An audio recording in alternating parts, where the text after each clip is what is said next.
நாங்கள் எப்போவுமே நினைக்கிறது உண்டு தான் ஒரே மாதிரி இயக்கலாம் வீட்டில் இயக்கலாம் ரிலாக்ஸேஷனுக்கு நம்ம வேணும்ண்டு அப்படி மைண்ட் ரிலாக்ஸ் வேணும்னு எங்களுக்கு வெளியவே போக வேணும்னு ஒரு அவசியம் இல்லை. வீட்டில் உள்ள ஒரு ஒரு பொருளையும் ஒரு ஒரு இடத்துல வேறு வேறு ஸ்டைலில் வச்சு பாருங்கள். குக்கிங்கும் எந்த நாளும் செய்கிற மாதிரி குக் பண்ண வேணாம். ஒரு நாளைக்கு வீட்டுக்குள்ளுக்கு வெளியே இடமீண்டா ஒரு நாளைக்கு வெளியே குக் பண்ணி பாருங்கள். உங்களோட மைண்டுக்கு அதெல்லாம் ரிலாக்ஸை தரும்.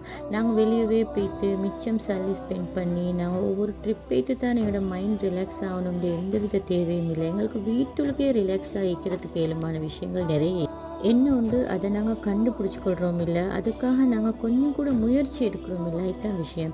நாங்கள் இன்றைக்கி அவுட்டோர் குக்கிங் போனோம். மேலே நான் ஃபிஷ் ஷெலோ ஃப்ரை பண்ணி ஷவர்மா மாதிரி நான் ரொட்டி செஞ்செடுத்தேன். உண்மைக்குமே சாப்பிட்றதுக்கு விட எங்களோட மைண்டுக்கு எவ்வளோ தூரத்துக்கு ஒரு ஹாப்பினஸ் தருதுன்றது அதெல்லாம் நாங்கள் செஞ்சு பார்த்தா தான் உண்மைக்குமே விளங்கும். நீங்களும்